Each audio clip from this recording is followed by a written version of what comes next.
CEO or this title or that title, but really what you're serving on is the function. The function you wanted to pursue is to create a culture, to create a space to come by your beliefs, your concepts, to support your mission. That's what drove you to realizing I should start my own thing. That's right. You know, as opposed to I just want to be a boss of something. Right. Yeah, she's right. Way back there. And you move your way up to power. I mean, like I want us all as black people, as women empowered to own our spaces, but you really get to own it when it's yours, right?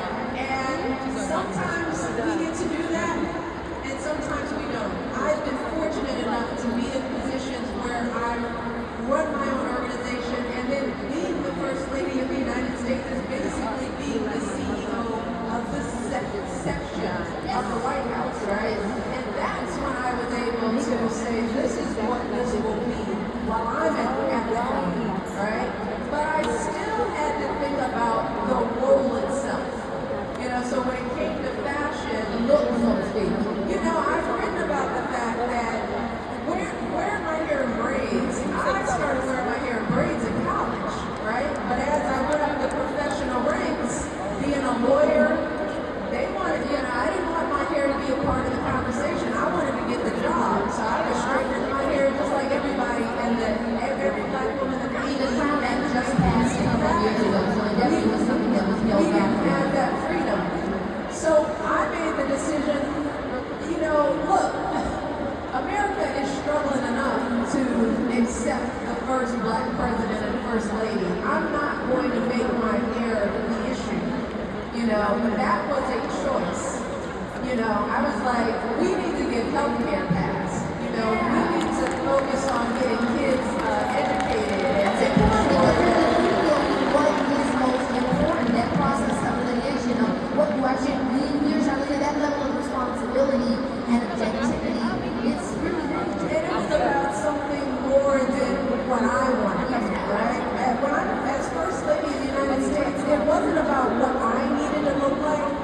I needed to show up in the way that the country needed me to show up. Anybody got a Right? And napkin? that wasn't a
that it was easy for me to make those choices, to do that mixing up, right?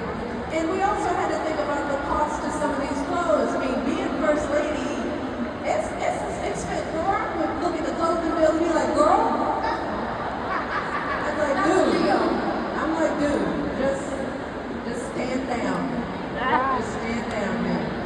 Don't look at my clothes, girl. Do you remember the look you wore on your first date? Ooh, our first date. You know what? I don't. I know there was a deep cut.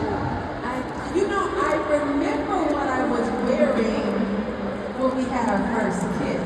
Oh my God! Give us the details.